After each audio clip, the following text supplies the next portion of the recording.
Well, new polls are out today on the number of Americans who think this country is headed in the wrong direction. In fact, that number has reached a new high for the Obama administration. Back in June of '09, Americans were mostly split on the issue, with close to 46% of voters saying the nation was headed in the wrong direction. Fast forward to this month, and an overwhelming 61.7% are unhappy with how things are going.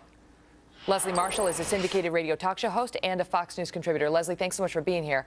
So now, according to the Real Clear Politics average, we're up in the 60s, 61.7. But I was looking at that, at the breakdown of that to see, is it just one poll that was super high and one poll that was super low? No, it's the polls are from NBC News, Wall Street Journal, CBS, New York Times, Rasmussen, McClatchy, Associated Press, ABC News polls, and they're saying this is the number. These are the numbers who say we're on the wrong track. 61.7, 62, 60, 67, 61, 60, 60. I mean, poll after poll now, the American people are saying this country is headed in the wrong direction, and the reason they cite repeatedly, there are many, but the top one is the economy. Who gets held accountable for that?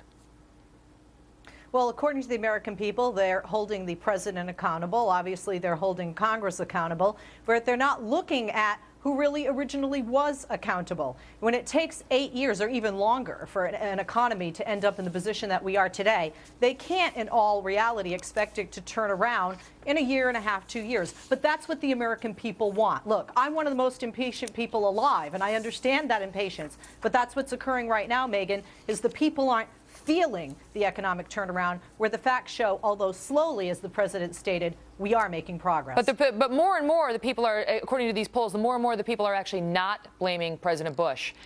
Some still do, of course. It's something like 40% still do. But the vast majority do not blame President Bush anymore. Now they're looking to the current administration to solve this problem. And even some liberal commentators are coming out now in light of these polls, consistent polling, saying the president missed a real opportunity.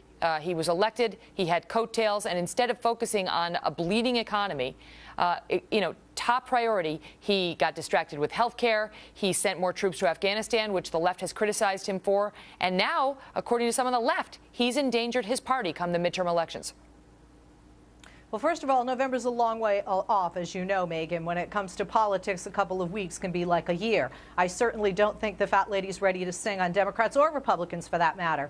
The president has a spend to stimulate the economy. Consumers currently are spending $7 more a day than just 30 days ago. So what they feel and what they perceive is not the reality in their own pocketbooks. But until they see and feel that growth, especially with jobs, I think the polls are going to indicate this, and I'm sure the president is not surprised at the poll numbers right now. Well, but how does he answer to those? Because it'd be one thing if President Obama and the Democrats had managed to convince the American people that this truly was their number one priority. But the American people, for whom it is their number one priority, according to virtually every poll, that's the thing they're most worried about, the economy, they don't believe it. They, according to the numbers, seem to feel that President Obama has gotten distracted and that while he's, created certain job initiatives, he's focused on other things.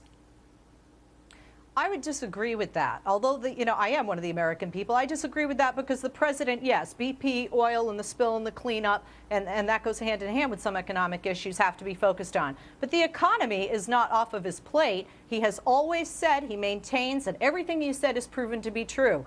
We are going to make some strides. We're going to have some setbacks. We will win this. We will pull out of this recession, which we technically already have, and turn a corner. But it's going to be a slow growth back to a recovery. And Americans are just not patient enough. Look, we live in a drive-through society. We're not going to have a drive-through repair on this economy. Megyn, you laugh as a woman. I always say it took 10 months to have my daughter and 10 months to gain the weight, 2 years to lose it. We have to remember that.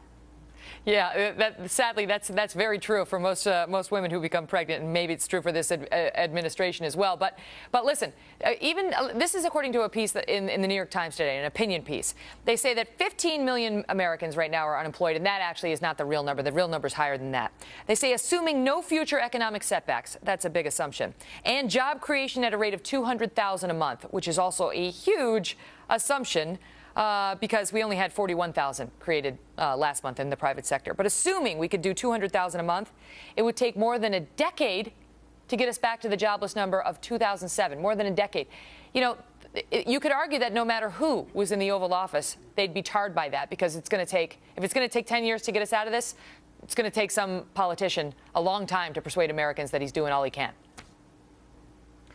I don't disagree with you there that this is not necessarily just a Democratic or Republican blame issue, nor is the economy. Although I did love to blame former President Bush for as much as I could, Megyn, I couldn't blame him 100% for the economy. But we certainly need to look at those facts. And what we need to look at with unemployment is historically, even when the economy's high, summer, especially right before the 4th of July, unemployment numbers are always up, job numbers are always down because less people are hiring, more people are taking longer time to find a job, they're on vacation, they're taking the summer off. But there's a reason. You're outlining the reasons that they're down. But the bottom line is when you go to pull the lever in that voting box in November, who are you going to blame? Are you going to blame the party that's in power and the president who said he was going to bring hope and change and turn this thing around? We had a bad economy that he ran on when he was pushing to become president.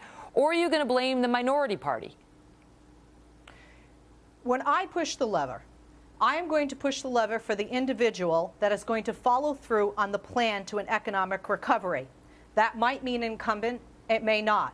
And although I am a liberal Democrat, I believe the Democrats are the best choice. Each voter will look at that. If they look just along party lines, that can be wrong as well. You have to give this administration, you have to give this House and Senate, in my opinion, the time to fix this. And if Americans are hasty when they pull that lever in November, things could get worse.